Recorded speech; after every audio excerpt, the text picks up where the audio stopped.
नमस्कार, मी अरुण आणि आपण पाहत आहात 7 स्टार न्यूज। चारा छावणी, चारा डेपो, पिण्याच्या पाण्याला टँकर, शेतीच्या पाण्याचा विषय नव्हता।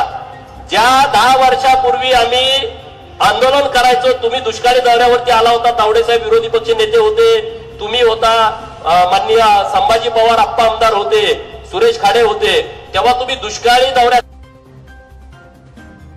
नाही, पण खानापूर आणि आटपाडी मधल्या बहुतांश गावामध्ये पाणी गेलं। आता त्या लोकांची मागणी आहे, आम्हाला कारखान्याची ऊस तोडीची टोळी द्या।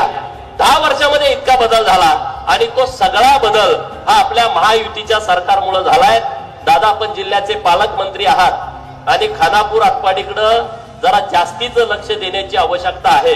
इथं कार्यकर्त्यांचं खूप मोठं जाळं आहे, खूप चांगल्या पद्धतीने काम करणारी लोक आहेत आणि इथं काय जो बॅकलॉग, मी सकाळपासून जी भूमिका मांडतोय, खानापूर आटपाडी कवटेमंकाळ आणि जत या तालुक्याचा गेल्या 30-40 वर्षाचा मोठा बॅकलॉग राहिला आहे आणि तो बॅकलॉग जिल्हा नियोजनच्या माध्यमातून भरून काढा, राज्य सरकारच्या माध्यमातून भरून काढा आणि आमच्या तालुक्यातली जी काही दुर्लक्षित कामं आहेत आणि लोकांची मागणी आहे त्या सगळ्या कामांना निधी आपण उपलब्ध करून द्यावा। ती क्षमता आपल्यामध्ये आहे, ती निर्णय घेण्याची क्षमता तुमच्यामध्ये आहे। आम्ही बघितलंय ईश्वरपूरचा निर्णय होणार, अरे ती 40 वर्ष लोक म्हणत होती इस्लामपूर नाही ईश्वरपूर, इस्लामपूर नाही ईश्वरपूर। सदाभाऊंनी मी तुम्हाला भेटलो, सदाभाऊंनी पाठपुरावा केला, 1 महिन्याच्या आतमध्ये हे शक्यच नाही। स्वतः हिंदू हृदय सम्राट बाळासाहेब ठाकरे साहेब तेव्हाच्या औरंगाबाद मध्ये हमखास मैदानावरती सभेमध्ये 1988 ला बोलले होते की मी औरंगाबादला औरंगाबाद म्हणणार नाही, मी संभाजीनगर म्हणणार। 1988, 1998, 2008, 2018, 30 आणि वरचे 4 34 वर्ष गेल्यानंतर आपल्या सरकारनं देवाभावानी एकनाथ शिंदे साहेबांनी ते नाव बदललं आणि धर्मवीर छत्रपती संभाजीनगर हे नामकरण केलं।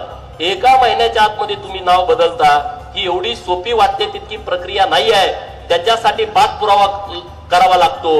देवाभावानी तुम्ही हे ईश्वरपूर करून टाकलं, तिकडं निजामपूर, छत्रपती शिवाजी महाराजांची राजधानी रायगड, तो रायगड किल्ला महाराजांच्या राजधानीचं ठिकाण, त्यांचं समाधीस्थळ, पवित्र समाधीस्थळ रायगडावरती आणि त्या ग्रामपंचायतचं नाव छत्र निजामपूर। 30 तारखेला माननीय मुख्यमंत्री महोदयांना आम्ही भेटलो, चंद्रकांत दादांना आम्ही भेटलो, जयकुमार गोरे साहेबांना भेटलो। 30 तारखेला प्रस्ताव दिला आणि 18 तारखेला सभागृहामध्ये घोषणा झाली, छत्रपती जे शिवाजी महाराजांची राजधानी आहे रायगड, ते छत्र निजामपूर ग्रामपंचायतमध्ये असणार नाही, त्याचं नामांकन रायगडवाडी केलं। म्हणजे इतकं धाडसी निर्णय घेणार आपलं सरकार आहे।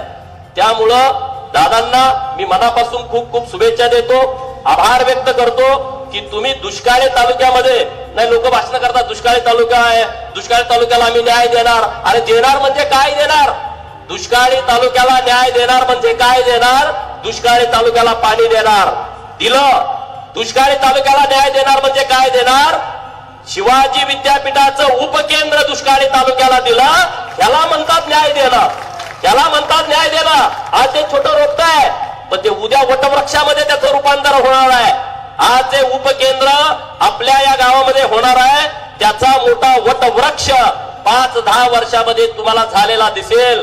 कामं तर अनेक होतात मंत्री महोदयांच्या माध्यमातून, परंतु इस्लामपूरचं ईश्वरपूर इतिहासात नोंद होणारं काम झालंय आणि आमच्या भवानीपूर मध्ये दादा तुम्ही जे उपकेंद्र दिलाय, ते उपकेंद्र इतिहासामध्ये सुवर्णाक्षरानं लिहिलं जाईल असं काम तुम्ही केलेलं आहे। आणि म्हणून आमच्या सर्व या सगळ्या लोकांच्या वतीनं आपल्या सत्काराचं आयोजन केलेलं आहे। आमच्या सगळ्या मुलांनी अत्यंत काळजीपूर्वक हा कार्यक्रम केला, आपला सत्कार करण्याचा प्रयत्न केला, तो सत्कार तुम्ही स्वीकारावा आणि खानापूर तालुक्याकडे विशेष लक्ष द्यावं, आटपाडी तालुक्याकडे विशेष लक्ष द्यावं, कारण जिल्ह्याचं पालकत्व आपल्याकडे आहे आणि जिल्ह्याचं पालकत्व आपल्याकडे असल्यामुळं आम्ही दुसरीकडे कुणाकडे काय बोलू शकत नाही, पण आम्ही तुमच्या हक्कानं, अधिकारानं आम्ही तुमच्याकडे मागणी करतोय की या खानापूर आणि आटपाडीचा बॅकलॉग कायमचा भरून काढावा आणि तो तुम्ही नक्की काढाल याबद्दल आमच्या मनामध्ये तिल मात्र शंका नाही। एवढंच या निमित्तानं बोलतो। सदाभाऊ खोत वेळ काढून या कार्यक्रमासाठी आलेले आहेत। सर्व ज्या ज्या लोकांनी हे उपकेंद्र इथं व्हावं यासाठी आंदोलन केली, मोर्चे काढले. आता एक आमचा सहकारी मित्र म्हणतात मी उपोषणाला बसलो होतो, पण दादांना खूप गडबड असल्यामुळे तुम्हाला बोलता आलं नाही, दिलगिरी व्यक्त करतो. पण ज्यांनी ज्यांनी मेहनत केली सगळ्या पक्षाच्या, हे काय आम्ही काय याचं क्रेडिट घेण्यासाठीच हा कार्यक्रम नाही, हा धन्यवाद देण्याचा कार्यक्रम आहे. चंद्रकांत दादांनी जी भूमिका घेतली आहे ती भूमिका या परिसराचा कायापालट करणारी भूमिका आहे. म्हणून याला कुठलाही राजकीय अंग नाही.